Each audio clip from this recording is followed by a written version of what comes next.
Welcome to a new episode of Inside the Economist's Mind. Today we're diving deep into the balance of payments, what it is, why it matters, especially for an open economy like Australia, and really how it all fits together. Exactly. We'll be unpacking key insights from the Balance of Payments document. And our mission today, for you, the learner, is to give you a clear, concise understanding of this, well, pretty crucial economic indicator without it feeling too overwhelming. Yeah, we want to cut through the jargon. We'll pull out the most important bits to help you get well informed. So let's just jump right in. What is the balance of payments in simple terms? Okay, so think of the balance of payments as like a country's financial diary with the rest of the world. Yeah. It logs all the economic transactions, money coming in, money going out between Australia and everyone else over a set time, like a quarter or a year. A financial diary, I like that. And for an open economy like Australia, that diary must be pretty full. Absolutely. Because we trade so much, we invest overseas, foreigners invest here. It's vital. It tracks the flow of actual resources, goods, services, money between us and our global partners. It shows how everything connects financially. Okay, and when we talk about us, who counts as an Australian resident for these records? It's not just about citizenship, is it? No, not strictly. Resident here is more of an economic concept. It means individuals usually living in Australia, companies operating here, the Australian government itself, and, other organizations primarily based in the country. So where their main economic interest lies. Precisely. It's about that economic center of gravity. Right. So this big diary, this comprehensive record, how is it organized? You mentioned connections. Yeah, it's split into two main sections, two broad accounts. There's the current account, and then there's the combined capital and financial account. You could almost picture them as two sides of a scale. They have to balance each other out. Okay, two sides of a scale. Let's start with the current account. What goes in there? The current account, it basically captures the money flow from day-to-day international dealings. Think trade, mostly.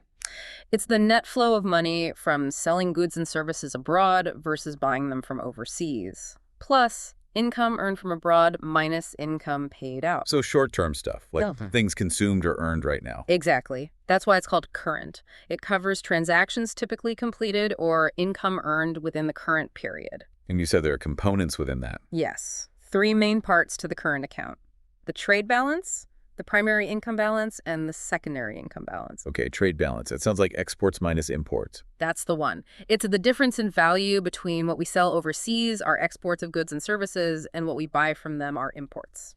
And why is this one mentioned so often? I feel like I hear about the trade balance all the time. Well, it's a biggie because it directly impacts our gross domestic product, our GDP.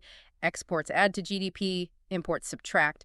So a trade surplus gives the economy a boost, while a deficit kind of pulls it back a bit. It's a core measure of how we're doing internationally, trade-wise. Right, okay, direct link to GDP. Got it. What about the next one, primary income balance? What's that tracking?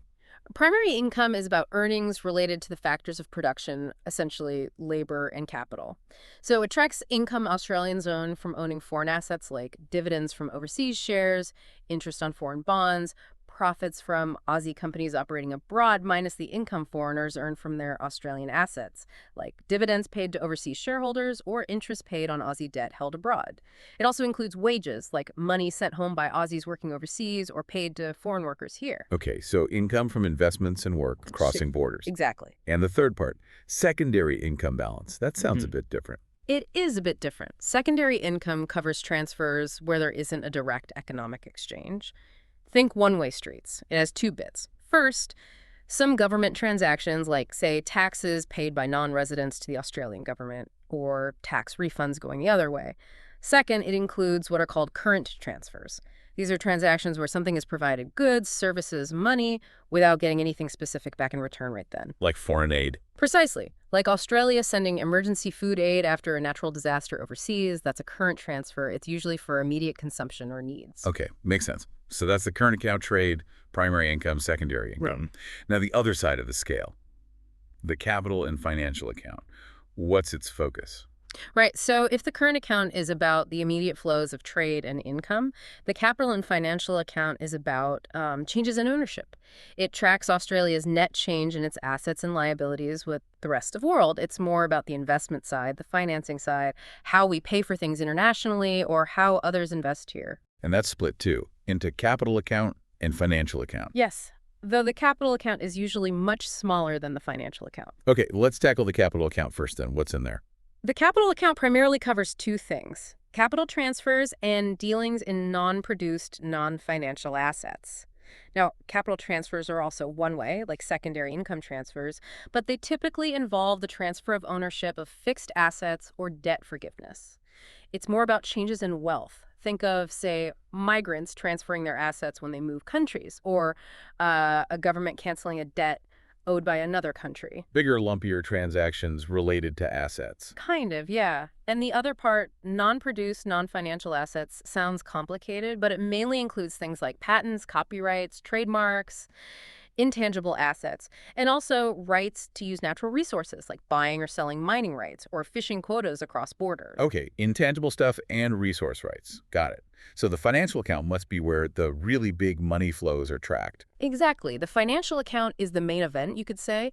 It records transactions involving Australia's financial assets and liabilities with the rest of the world. It's broken down by different types of investment.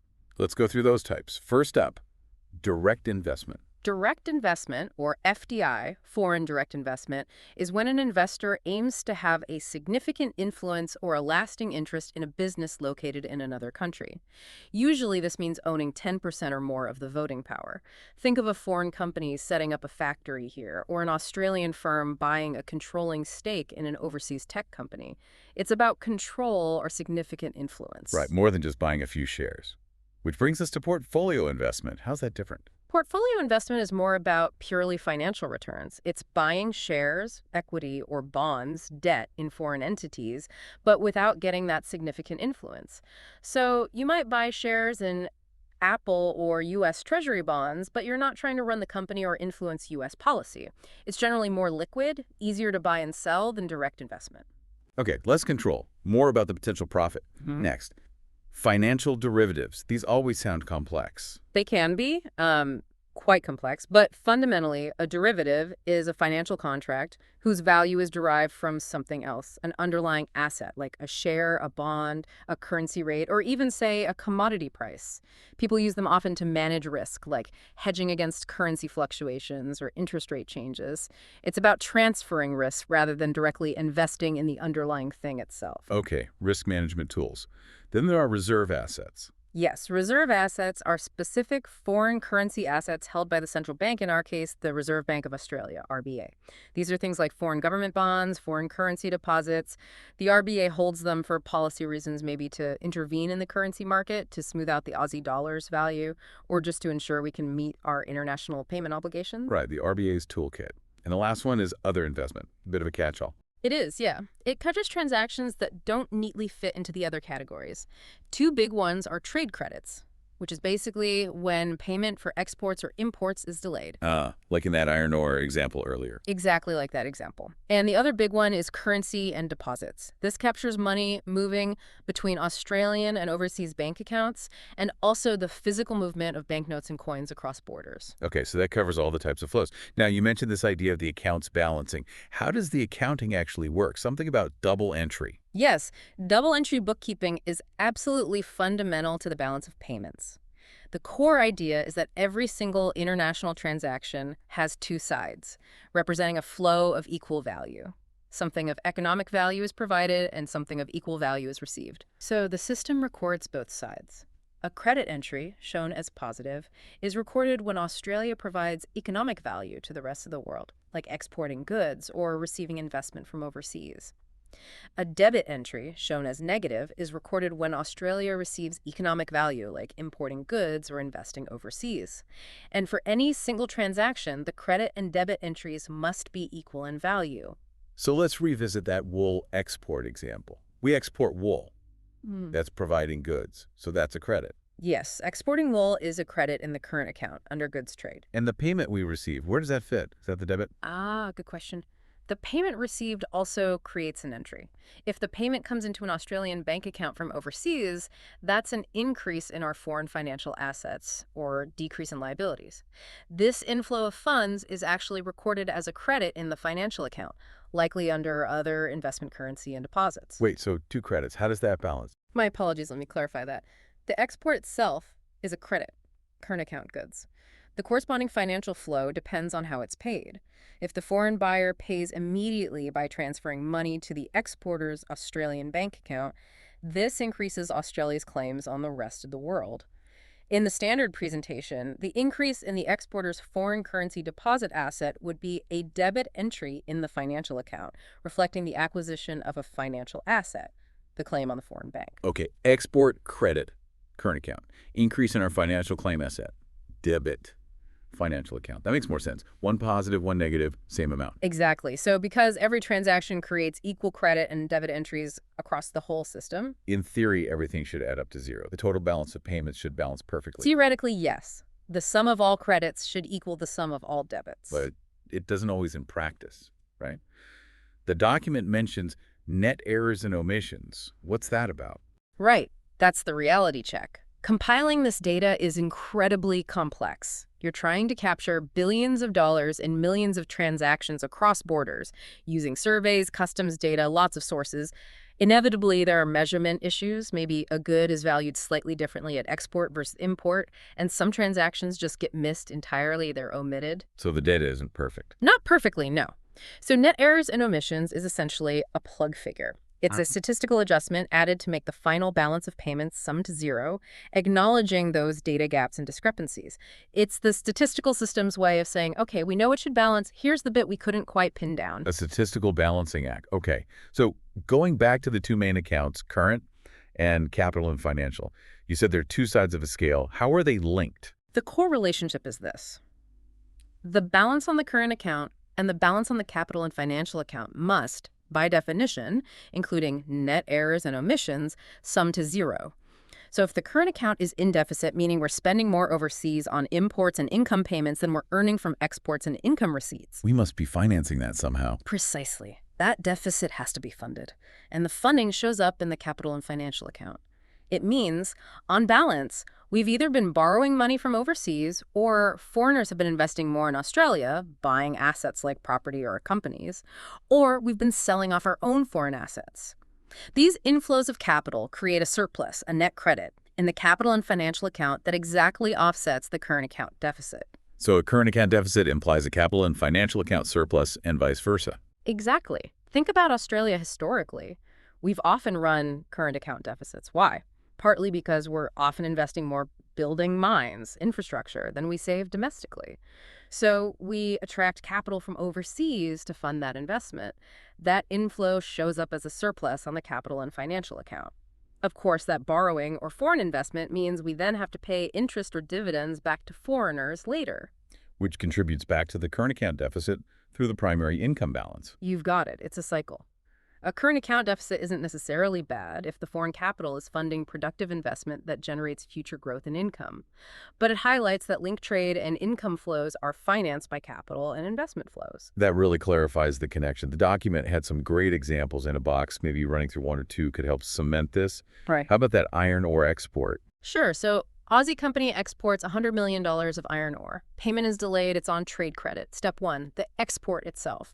Providing goods to the world. That's a credit of $100 in the current account under the trade balance for goods. Step two, the financing. Because payment is delayed, the Aussie company has effectively extended a loan to the foreign buyer. This increase in Australia's financial assets, a claim on the foreigner, is recorded as a debit of $100 in the financial account under other investment trade credit and current, debit and financial balances. Okay, credit for the good, debit for the loan created by the delayed payment. Makes sense. What about the example of Australians holidaying overseas, say in Bali? Right. Aussie spend $5 million on hotels, food, tours in Bali. That's Australia importing tourism services. Step one. Importing services means we receive economic value from overseas. That's a debit of $5 in the current account under the trade balance for services. Step two. How is it paid for? Typically, Aussies use money from their Australian bank accounts. This outflow, reducing our foreign assets or increasing liabilities if they borrow, shows up as a credit of $5 in the financial account under other investment currency and deposits. Debit and current, credit and financial. Again, it balances. Debit for the service import, credit for the money flowing out to pay for it. Got it. One more. An Aussie buying shares on the NYSE. Okay. An Australian resident buys $20 million worth of shares in a U.S. company. Let's assume it's less than 10%, so it's portfolio investment. Step one. Acquiring a foreign financial asset. Hmm. This outflow of investment capital is recorded as a debit of $20 in the financial account under portfolio investment equity assets. Step 2. The payment. The money leaves the resident's Australian bank account to pay for the shares. This decrease in Australian-held foreign assets, the money, is recorded as a credit of $20 in the financial account under other investment currency and deposits. Ah, so in that case, both the debit and credit are within the financial account. Yes, exactly. One type of financial asset, shares, goes up, debit. Another type, cash deposits, goes down, credit. It reflects a change in the composition of Australia's foreign assets, but the net financial account position from this specific transaction is balanced within itself in this simplified view, though ultimately that cash had to come from somewhere linked to other transactions. Fascinating. Seeing the double entries for specific examples really brings it home. And that stylized table in the document helps visualize all the pluses and minuses. It does. It shows how it all nets out across the different accounts, eventually summing to zero once you factor in that net errors and omissions line. Well, this has been incredibly helpful. A really clear deep dive. So just to recap the big picture, the balance of payments is like the nation's comprehensive economic scorecard with the world, Yeah, tracking trade, income, investment. and showing that crucial interplay between the current account, our immediate earnings and spending, and the capital and financial account, how we finance it all through asset movements. And the double entry system ties it all together, ensuring it balances, giving us those key insights into our economic health and how we interact globally. Understanding this really does empower you, the listener, to see beyond just the headlines about trade deficits or foreign investment and grasp the bigger economic picture for Australia. Absolutely. You can see the mechanics underneath. So here's a final thought to leave you with. Think about major world events. Maybe a global financial crisis, a pandemic shifting trade routes, or even a boom in demand for a key resource Australia exports. How would events like these ripple through the different parts of the balance of payments we've discussed? Yeah, how would they hit the trade balance? Primary income, foreign investment flows, even those reserve assets. And digging a deeper, what does it really signify for a country like Australia if it consistently runs a current account deficit alongside a capital and financial account surplus? What does that reliance on foreign capital imply for our long-term economic path and maybe even our vulnerability to global shocks? Something to definitely mull over.